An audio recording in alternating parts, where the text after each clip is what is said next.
Hai guys, nama aku Amirul Hadi dari Prodi Teknik Industri 2019. Ininya ya, jadi aku mau jawab Q&A. Ya itulah. Sebenarnya ini pertanyaannya dari dosen ya. Ada suatu kasus gitu kan. Terus ada pertanyaannya. Jadi aku mau jawab langsung aja ke pertanyaan. Nah, untuk kasus yang aku pilih yaitu ini nih. Kasus yang pertama, business in the cloud. Mau tahu apa pertanyaannya? Langsung aja kita gas. Oke, langsung aja ke pertanyaan yang pertama kali ya. Langsung aja kita bacain. Bang, kenapa pakar pusat data Facebook berpendapat bahwa internet bukan cloud? Nah, kan banyak orang yang bilang itu kalau kita upload data ke internet itu kan berarti datanya itu ada di langit-langit gitu, kesimpannya. Padahal tuh aslinya enggak gitu. Jadi internet itu bukan cloud. Kalau menurut Bapak ini, nah, beliau bilang kalau sebenarnya internet itu sekumpulan kabel fiber gitu loh. Jadi kayak yang ada di gedung ini. Nah, itu kesimpan data-datanya itu di server, bukan di cloud gitu. Oke, lanjut ya, pertanyaan kedua. Bang, apa aja teknik yang digunakan Facebook untuk mendinginkan pusat datanya? Oke, jadi kayak yang kita tahu, semua perusahaan teknologi pasti punya server dan pasti ada pendingin. Nah, kalau Facebook ini, mereka punya 7 ruangan pendingin di dataran tinggi Oregon. Nah, di situ mereka menyimpan semua kipas-kipasnya, dan kipasnya itu mengantarkan dinginnya ke ruangan servernya gitu. Kayak pendingin pada umumnya lah, tapi ini dalam skala besar karena ini kan perusahaan teknologi raksasa begitulah. Oke, lanjut ya ke pertanyaan ketiga ini. Bang, jelasin 5 metode yang direkomendasikan oleh Google untuk mengurangi konsumsi daya. Oke, jadi yang pertama itu harus mengukur PUE atau Power Usage Effectiveness. Kalau bahasa Indonesia itu efektivitas penggunaan daya. Nah, jadi perusahaan besar kayak Google ini dia harus mengukur efektivitas penggunaan dayanya. Jadi daya yang digunakan itu sesuai dengan apa yang dibutuhkan aja gitu. Jadi kita bisa menghemat daya.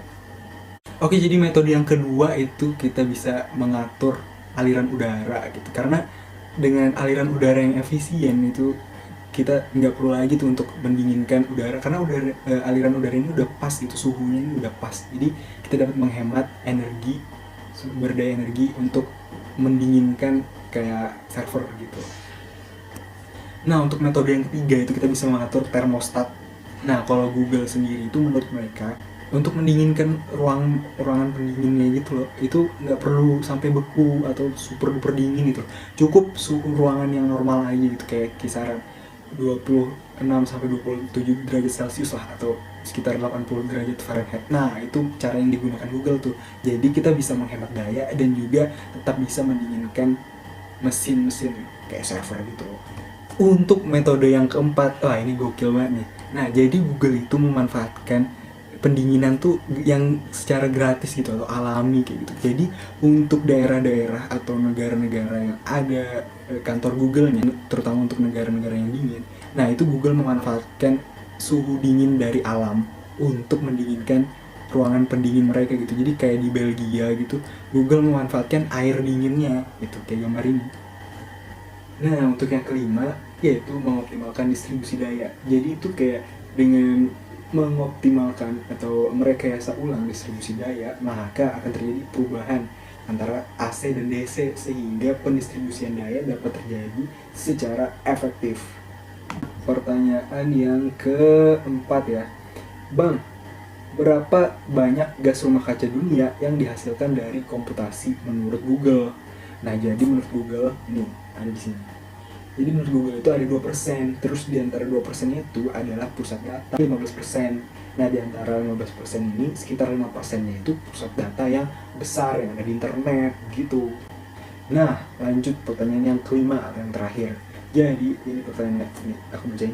Bang, apa aja sih manfaat menggunakan teknologi water cooling Triton dari Dell? Ya, jadi manfaatnya itu kayak water cooling pada umumnya gitu lah. Jadi berguna untuk mendinginkan CPU supaya performanya itu lebih kencang. Nah, dengan begitu, jadi kamu tuh bisa melakukan beban kerja itu yang sesuai dengan kemampuan CPU-nya gitu loh. Jadi dimaksimalkan gitu loh, supaya nggak nge-lag gitu. Nah, aku rasa cukup ya, karena emang ya pertanyaannya emang itu aja sih. Jadi cukup sekian, sampai jumpa di video berikutnya. Dadah!